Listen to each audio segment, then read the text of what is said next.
Hey guys, this is Abhay. I'm back with another video. So today we're going to be checking out the Moto G4. As you can see, I am not having the Moto G4, so we're going to be checking out my impressions.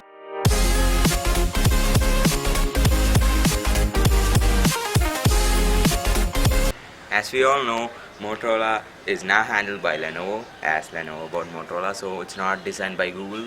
It's completely designed by Lenovo, so that's why we see a different overall design change. So there are three variants of the Moto G4. So first let's talk about that three variants. There's a simple Moto G4, a Moto G4 Play, and the Moto G4 Plus. And we're going to be checking out the Moto G4 Plus here because that's the best of the Moto G4. And Moto G4 and the Moto G4 Play is just a low budget cheap phone. It's about the same price but less specs. It has only 2 gigs of RAM. Well, we'll first check the Moto G4 Plus.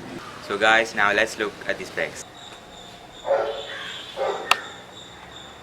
So the Moto G4 has a 5.5-inch display. It has 3 variants. Moto G4 Plus has 3 variants, which is 16GB internal storage, 32GB internal storage, and 64GB internal storage model. The 16GB internal storage model has 2GB of RAM, 32GB model has 3GB of RAM, and 64GB, which is not yet available, but it has a 4GB of RAM.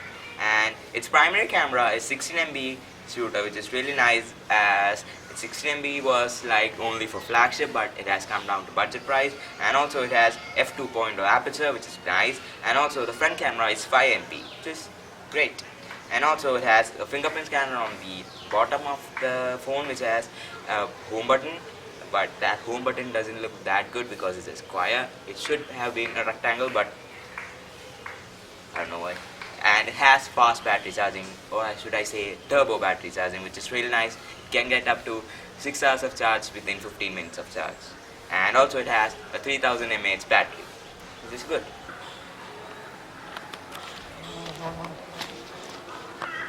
So Moto G4 has a 16MP primary camera and a 5MP front camera, which both are nice, but let's talk about the app first. Lenovo has updated the camera app, which is really nice because the camera app was so bad in the older Motorola device because it was touch to shoot and drag to focus, but now it has been replaced by a button which is tap to shoot and touch to focus, which is the original method. And it is really nice because Lenovo did that, and I thank Lenovo for that. Thank you, Lenovo.